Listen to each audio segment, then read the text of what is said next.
સમાચાર કલોલથી પ્રાપ્ત થઈ રહ્યા છે। કલોલમાં ભાજપની પ્રશિક્ષણ કાર્યશાળાનું આયોજન KIRC કેમ્પસ ખાતે ભાજપ અગ્રણીઓનું મંથન। ભાજપ પ્રદેશ અધ્યક્ષ જગદીશભાઈ વિશ્વકર્માની હાજરી। પંડિત દીનદયાળ ઉપાધ્યાય પ્રશિક્ષણ કાર્યશાળા યોજાઈ હતી। ભાજપના દિગ્ગજ નેતાઓ આ કલોલના કાર્યશાળામાં ઉપસ્થિત રહ્યા હતા। પ્રશિક્ષણ બેઠકમાં સંગઠન મજબૂત બનાવવા ઉપર ભાર મૂકવામાં આવ્યો છે। રત્નાકરજી ગુજરાત પ્રદેશના ચારેય ઝોનના મહામંત્રીઓ હાજર રહ્યા હતા। પ્રદીપસિંહ જાડેજા, ભૂપેન્દ્ર ચુડાસમા સહિતના અગ્રણીઓ હાજર રહ્યા। સોશિયલ મીડિયા અને મીડિયા ટીમના હોદ્દેદારો પણ જોડાયા। ધારાસભ્ય લક્ષ્મણજી ઠાકોરે મહાનુભાવોનું સ્વાગત કર્યું।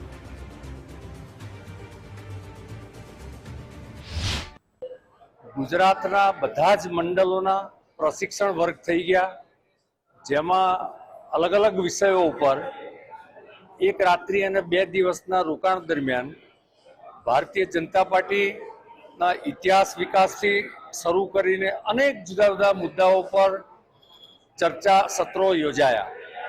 એ જ રીતે સમગ્ર ગુજરાતમાં જુદા જુદા જિલ્લાઓ અને મહાનગર જિલ્લા કક્ષાના પ્રશિક્ષણ વર્ગનું પણ આયોજન આગામી ટૂંક જ સમયમાં થનાર છે।